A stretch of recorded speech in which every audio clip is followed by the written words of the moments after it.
And go. Hi, welcome to Sweet Insights with Allie and Amy. I'm Amy, that's Allie, and we're going to talk about gut health and hormones today and the hidden connection between the two. And you know, it's funny, Allie just said, how can we make this episode fun? I'm going to be honest. There's nothing fun about this. There really isn't anything fun. So, you know what? I'm going to start it off with something fun because Okay. I'm such a fun person that I want to talk about this for a minute. Because in our bonus episode that aired last week, you talked about some sort of supplement that I'd never heard of. Yeah. And I was like, I know that it's going to come up on my Facebook and my Instagram feed and all the things because you planted the seed. Not only did she tell me about it, but she sent me a picture of the ingredients.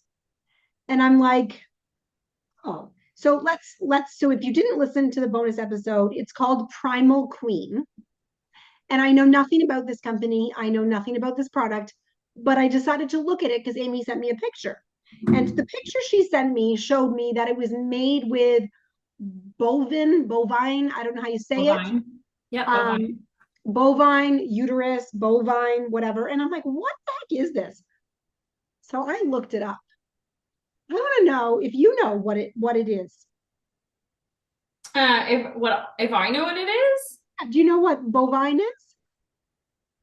cows, like beef. Yeah, so it's freeze dried beef organs, such as the liver, kidney, hearts, and other organs. Yeah. Yeah, and they powder them, and that's how it gets to a powder, I assume. I can only assume that's how they do it.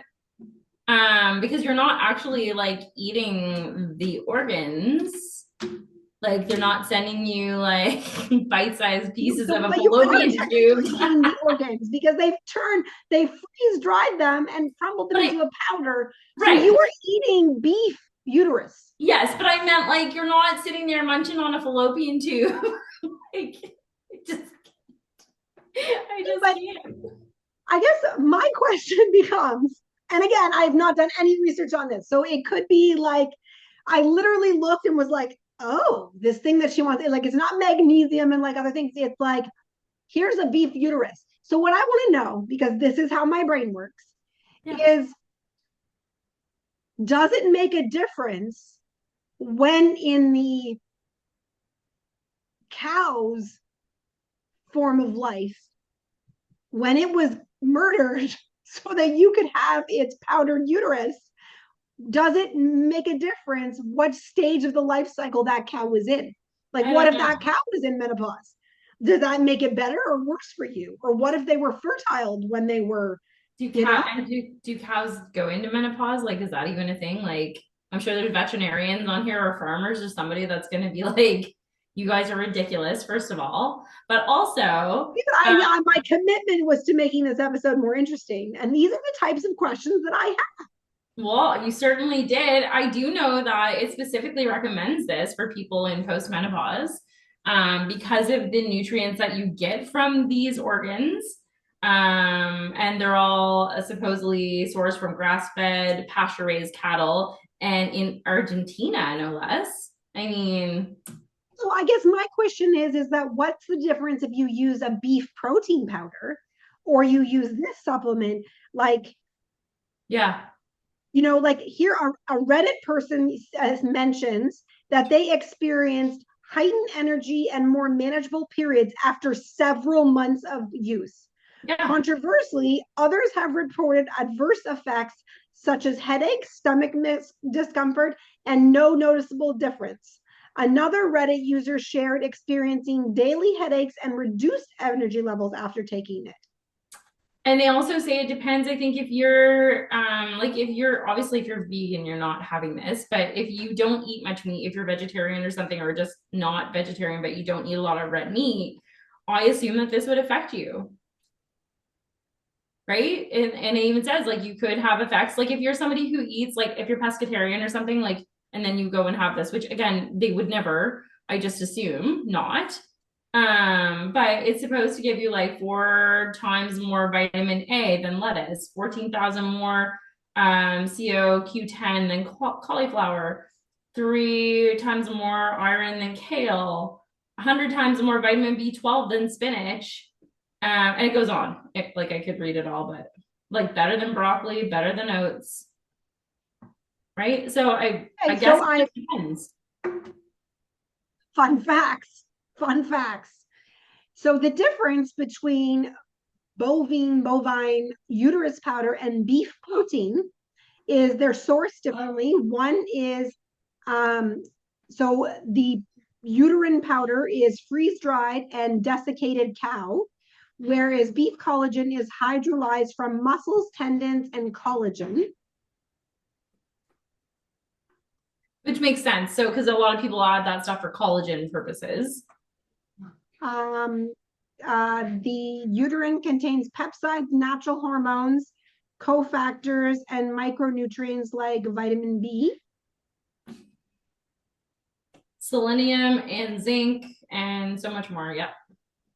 So they listed as having limited studies, mostly based on anecdotal evidence. Yeah. And it does say it's gluten free, non GMO, no antibiotics, no hormones. It is very interesting.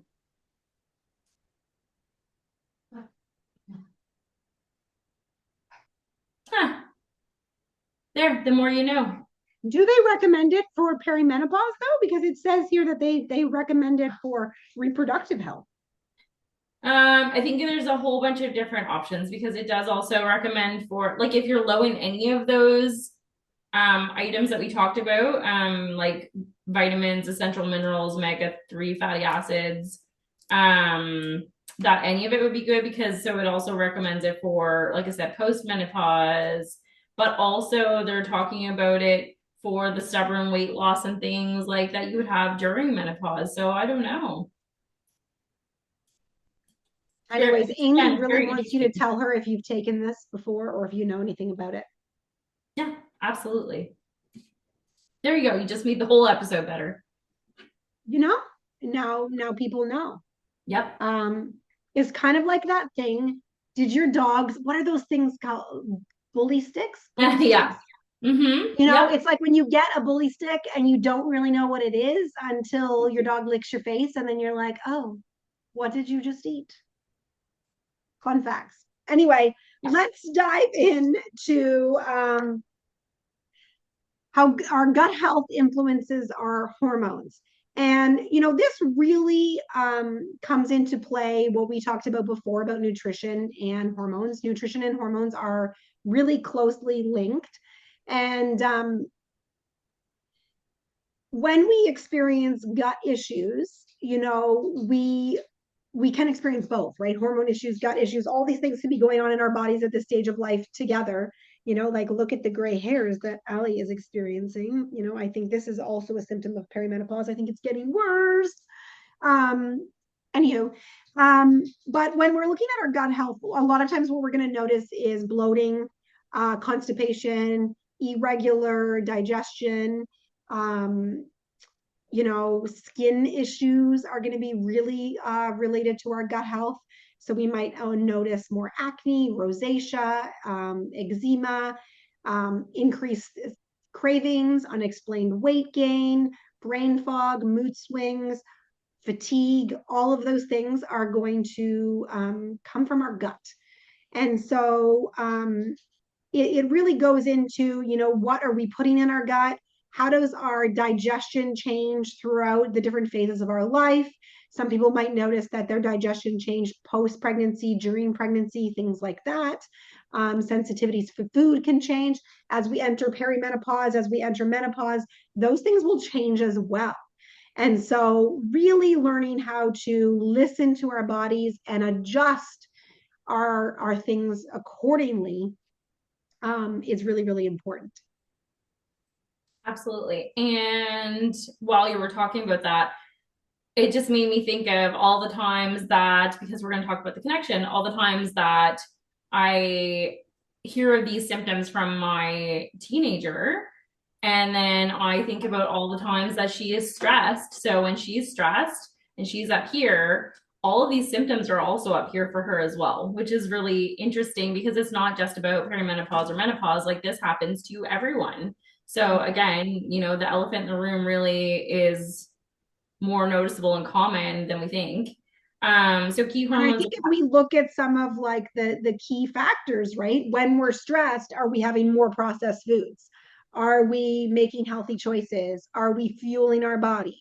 Are we taking probiotics? Are we, taking our supplements? Are we getting good sleep? The connection and the overlay and all of these things. And that's where like so much comes into play about, where are we showing up for ourselves in our lives? What are we doing for ourselves in our lives? What are we making time for? What are we not making time for? And where is one quick fix? And how is that affecting everything else in that ripple effect? Right. So you said key hormones impacted by gut health. So estrogen, the gut is responsible for detoxing excess estrogen. So poor gut health leads to estrogen dominance, causing PMS, heavy periods, and weight gain, which we know. Cortisol. Estrogen dominance, if like people are kind of looking at where in your body, typically you will see estrogen dominance in your lower half.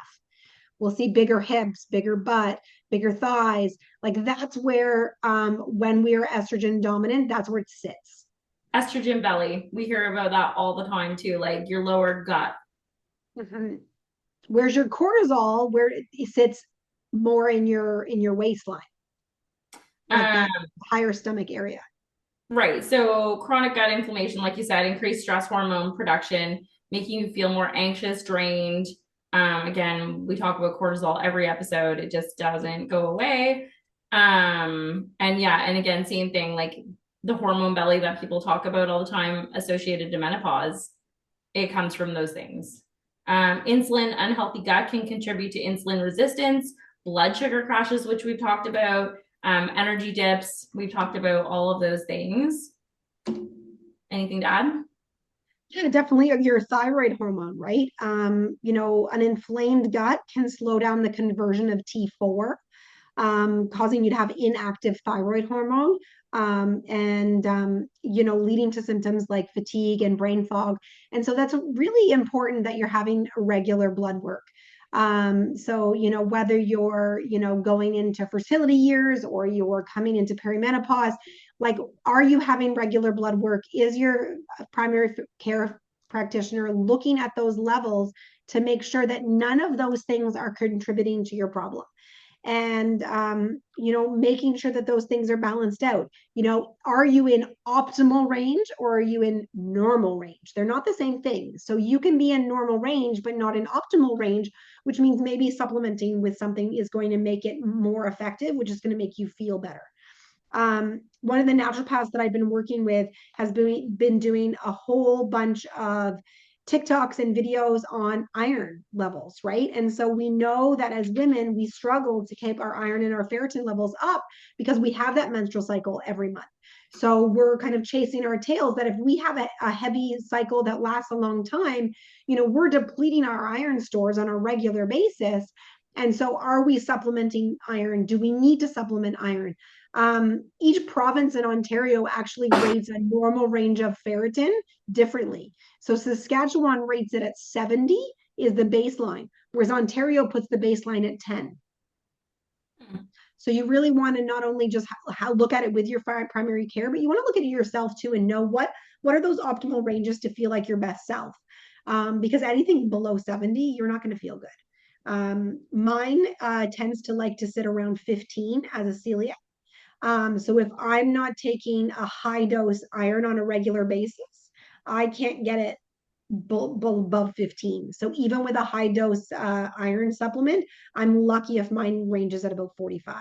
So I'm always fighting that. And even the gynecologists throughout the years have recommended that I take anti-inflammatory medicine and different things like that during my cycle to help decrease that menstrual flow to kind of keep those iron levels higher. Hmm. So do you want to tell us how to improve gut health for better hormonal balance? Yeah, so a lot of similar things that we talked about when we talked about nutrition a couple weeks ago. We want to limit our processed sugars. So our processed sugars, our refined carbs, artificial sweeteners, all of those things, seed oils, they're all going to contribute towards inflammation. So we want to make sure that we're keeping our gut inflammation as low as possible so that everything else in our body performs at its best, which is going to help our hormones feel better, help all of those things feel better. Um, Adding things like gut friendly foods. So, especially, have you been on an antibiotic recently? Have you had some sicknesses? Have you had any gut infections? Has anything been going on that is impeding on your gut health? So, for me, someone with celiac disease, my gut health is always, worse off than someone else's. I'm more prone to things like leaky gut. Last year in April, I had H. pylori. So all of those things are contributing to my lack of good gut health. And anytime I'm on antibiotics and things like that, that's going to impede on that. So doing probiotics, doing probiotic rich foods. So things like a yogurt or a kimchi, sauerkraut or kefir. I don't know how you say it. I'm just not good at pronouncing things all the time. Some prebiotic foods, such as garlic, onions, bananas, asparagus, all great things to add in. And then your fiber rich foods. And I do have to emphasize that people who are on a gluten free diet, whether it's by choice, by sensitivity, or celiac disease, you really have to look at your fiber levels because most of your gluten free foods are low in fiber. So, really emphasizing those leafy greens, flax seeds, maybe adding ground flax seeds to things, and your berries. Another key fruit that people underestimate how much fiber is in is pears. People always talk about apples as being high in fiber, but check out pears as a great source to get some fiber in. Do you want to maybe continue and talk about balancing blood sugar levels? Sure. So if you pair carbs with proteins and healthy fats, you can avoid insulin spikes. We've talked about insulin spikes a couple times. Support liver detox, drinking enough water, incorporating foods like cruciferous veggies like broccoli and cauliflower. And it helps the liver process excess hormones. And getting water in is not easy. And we've talked about this many times as well. You should be drinking. Actually, I should let you say this because I'll just say you should be drinking like 2 or 3 big jugfuls a day. But because I don't think that I know you're supposed to drink so much of your weight in water. But I personally, if I can just get 2 big, like good sized jugfuls of water, then I feel like I've accomplished something, even if I drink 2 glasses of water, because I'm terrible at drinking water. It is such an important and underrated thing. And if anything, when we talked last week in our bonus episode, we talked about, my own weight loss journey and my own struggles. And we all kind of have the tendencies for certain things. And I am a horrible water drinker. As we look at these things each week and we talk about the benefits of all of these things, it's a great reminder, even for you and I, before we pick up that processed food, before we go for that sugary treat, what have we fueled our body with first? And it brings me back to that gas analogy, right? Of like, what are we putting in our car, right? We fill up our car when it's empty. We prioritize that. We prioritize these things, right? If we drive a fancy sports car, we're not putting regular gas in it. We're putting high end gas in it, right? And so, at what points do we start looking at ourselves like that's fancy red sports car, right? Like, when do we start to prioritize ourselves and say, what am I doing for myself today? And that might be as simple as baby steps of saying, what am I doing to prioritize getting that water in? And so it might be for you today celebrating that you got 2 glasses in today because you didn't yesterday. And then maybe the next day it's 3 glasses. And it's the key is that you can't go from nothing to everything. And so what are those baby steps? And if it's as simple as water, then let's make that the priority, right? If it's, joining my 7 day challenge and taking sugar out for just 7 days, notice what that feels like at the end of 7 days. Um, And is that taking helpful? water out and going from zero to all of it, you're just gonna have to pee all day long. Like Yeah, let's 100%. You tell can't you do the that. truth. Yeah, You you're gonna can't. be peeing all day. You're gonna be woken up from your sleep. Like those are the cold hard facts. If you're going from no water to all of the water, be prepared. Like you're gonna need a squatty potty. And if you're struggling with water, what can you do to your water to make it better? Is it adding lime? Is it adding an essential oil? Is it adding lemon or cucumber to your water? I recently bought these green juices, and one of the ones that I buy because I was fighting a cold is a ginger. So I do a ginger shot that's ginger and turmeric and all the things. But I wanted to get one of every juice they make to do my own research. And one of them is apple and ginger, and it's very sweet, but it's not sweetened with sugar. It's just sweetened with the fruit, and it has 4 grams of sugar in it. And I found it very, very flavorful. So when I was fighting a cold, I put like a tablespoon of this drink into a glass of water to give it flavor to help me drink it, but it also the ginger in it helped my runny nose. And so it was a great way while I was sick and I had not enough taste buds to like taste things. It was a great way to help flush my system with having that added ginger in my water. I took a $5 drink and expanded it over multiple days. And so it was a great way to really help me. So it might be strategies like that of like drinking out of a different cup. For me, drinking water out of a wine glass makes it taste better. What kind of things can you do? When I take my big Stanley to cheer, I drink it all while I'm there because I'm doing nothing else. Right. So then at cheer days, I get way more water in than days that I'm not. So figuring out little tiny strategies like that to help you meet those goals. Lastly, managing stress. Chronic stress affects your gut bacteria, weakens your digestion. So incorporating stress reducing habits like micro moments of calm that we talked about on another episode, or any type of relaxation, definitely essential. Mm-hmm. Yeah, finding pocket. It might be, your dedicated time. Maybe you're sitting down. My mom got one of those foot massagers from my brother for Christmas. Let me tell you, it is epic. It's like this little bucket thing that you put your feet in and it heats up and it massages your feet. Maybe you get one of those and you listen to our podcast and that's your me time. Maybe that's the thing. And you drink water while you're doing it, right? Like, again, I have always been an over multitasker and I'm trying to break things down and do one thing at a time. But if you struggle with that, maybe there's some calming things you can do at the same time. Maybe it's laugh at what we talk about. That's just another strategy. And one of the Anyway, things I have talked a lot today, Amy. Why don't you share 3 to 4 sweet takeaways and we will wrap up today's episode.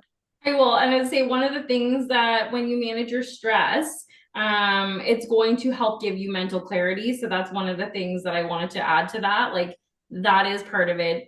Reducing your stress will always give you clarity and make your brain fog feel so much less.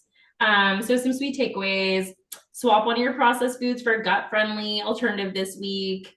Add some fermented food to your diet to support gut bacteria. It's something that not everyone likes, so if it's something you can do, absolutely try it. You can start your morning with lemon water or cucumber water to support digestion. Track digestion and bloating to identify possible food triggers. So just make a little diary of what you're eating for the day and notice if it makes you bloaty or gassy. Like cauliflower is definitely one that affects a lot of people. Although we say to eat it, it definitely could affect you and you're going to notice that. So maybe eat a little less of that and swap in some broccoli.